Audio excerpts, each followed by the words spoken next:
Hey guys, here we are with my Extreme Rules 2010 review. First off, sorry about that light. My other light was not working, and that one's really bright. Sorry about that. So, about 5 minutes after the pay-per-view right now. And first off, we had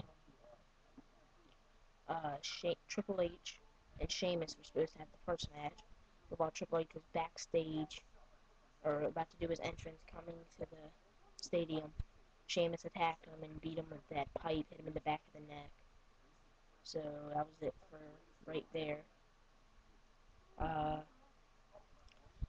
then you had the this wasn't in my wrestle. This wasn't in my Extreme Rules predictions because it was not scheduled. But the Miz and the Big Show Miz came out and they were talking, and then Theodore Long came out and said, "You guys will have an opponent tonight." And then Miz kept talking and said, and Theodore Long said, "Okay, you guys will have two." And he kept talking, and he said, "Alright, apparently you guys will have a gauntlet match now." Alright, so first team in the gauntlet match versus Show Miz. First team was the team of R-Truth and John Morrison. And then the second team, or after they defeated them, the second team was the team of MVP and Mark Henry. And then after that, it was the Hart Dynasty. And the Hart Dynasty won and was celebrating with Bret Hart. Okay, so there you go for that. And then you had the JTG versus Shad Gaspard in the strap match. It's where you guys were tied to the rope and had to tag all four turnbuckles, and that one went to JTG. Okay, that was a good match. Or not a great match, but I was enjoyed by it. So that's for that. And JTG over Chad Gaspar. And then backstage, they were updating that Triple H neck was like big pain, and then his arm was numb, like his arm was completely numb. So, and then it was CM Punk versus Rey Mysterio, and as you know, if Rey Mysterio won, CM Punk would shave his head. All right. So in that one, CM Punk got the win over Rey Mysterio, and this is what happened during the match. The SES, Straight Edge Society, was trying to cheat, so they got ejected from ringside, and they went backstage, and then Rey Mysterio went for the 619, went out of the ring, someone threw a chair in the ring. They were come out from under the ring, threw a chair in the ring. They had a mask on, so I didn't know who it was. And then they picked up Rey Mysterio, left everything in the power bomb, just dropped back and knocked down Rey Mysterio. CM Punk picked him up, did the GTS, and there you go for CM Punk over Rey Mysterio, and CM Punk keeps his hair. And World Heavyweight Championship match, Extreme Rules. World Heavyweight title, Extreme Rules, Jack Swagger versus Randy Orton. Now this match was decent. I kept getting tuned out of that match. I kept looking away, couldn't stay into it, couldn't keep interested. But Jack Swagger did retain the World Heavyweight Championship over Mike Randy Orton. Okay, moving on. Then you had Beth Phoenix versus Michelle McCool for the women's title in a makeover match. Okay, so here's what happened. During the match, at some point, Layla and Vicky Guerrero were holding Beth Phoenix on. She was like that. She was stuck, couldn't go anywhere. And then Michelle McCool took the hairspray, went to spray her in the face. Beth Phoenix moved out the way, sprayed Layla, Michelle McCool's partner, in the face.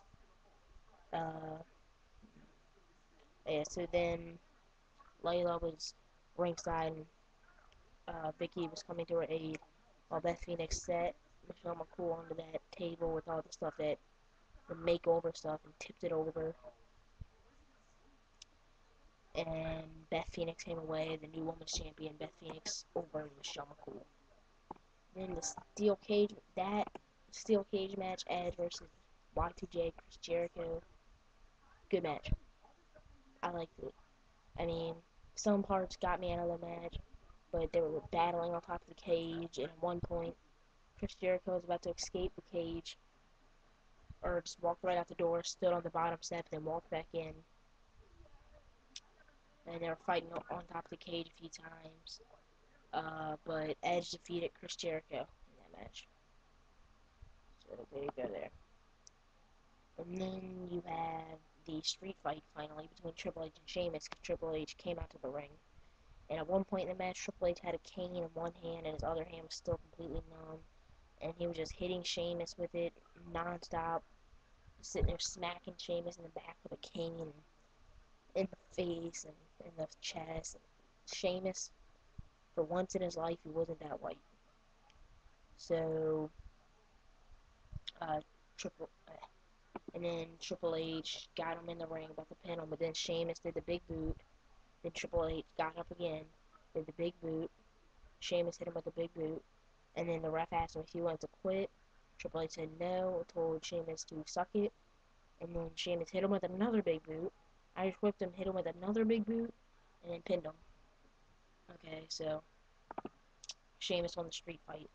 And then afterwards, Triple H was getting taken off in a stretcher, but he refused to go, walked away at the end of the ramp, and then Sheamus hit him with another big boot. So Sheamus over Triple H and attacked him after the match.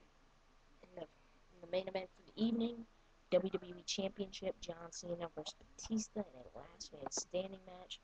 At first, during the match, first few minutes, 5 minutes or so, I was like, why did I even pay for this pay-per-view? It's just a waste of money.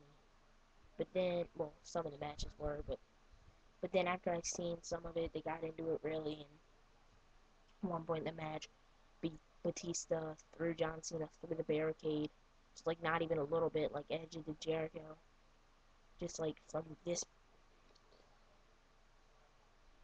probably about 10 feet of barricade John Cena went through. And then he got up at an 8 count. Then Batista had the ring steps next to the announce table. Got to do the Batista bomb. John Cena reversed it and did the attitude adjustment through it. Batista got up at about 9. Then Batista runs in the ring. Him and John Cena are fighting. Uh, John Cena got put to the table. And then John Cena went to put Batista through one, but Batista reversed him, Irish whipped him, and spine busted him through the table. Alright, and then John Cena got Batista down from the STFU, probably took him down for, I don't know, he had him in it for about a minute or so, and then Batista was able to get up at about an 8, then was leaning against the ropes, like sitting there in the corner like that, taking a break, because Cena was getting up a little bit, and then Cena ran out of the ring, grabbed Batista's legs and pulled him, and then Batista was like laying down with his legs like outside of the ring with the turnbuckle in between them, and then John Cena duct taped his legs together so Batista couldn't move or stand, which was probably one of the smartest things I've ever seen in wrestling for a while. Probably one of the smartest things I've ever seen. So Batista was down for the 10 count. Wasn't hurt or anything, just couldn't get up. So Batista was just laying there for the 10 count. John Cena, what was it, 8 count? John Cena just sat there, got on his knee and said, "You can't see me." And Batista was just PO'd, man. I mean, it was really getting ticked off. So, John Cena over Batista for the WWE Championship. And that's really it. I'll run over it one more time just to say, alright, so you got JTG beat Shad, Hart Dynasty beat the Gauntlet match, Beth Phoenix beat Michelle McCool, CM Punk defeated Rey Mysterio, Sheamus defeated Triple H, Edge beat Chris Jericho, Jack Swagger defeated Randy Orton, and John Cena defeated Batista. Oh, and also tomorrow night on the Draft, Monday Night Raw, 3-hour special, starts at 8, goes to 11. But the Hart Dynasty won a shot, and they will be facing Showman's tomorrow night. Just let you know that. And also, the reason my areas changes because something happened and I moved rooms. So that's it. Peace.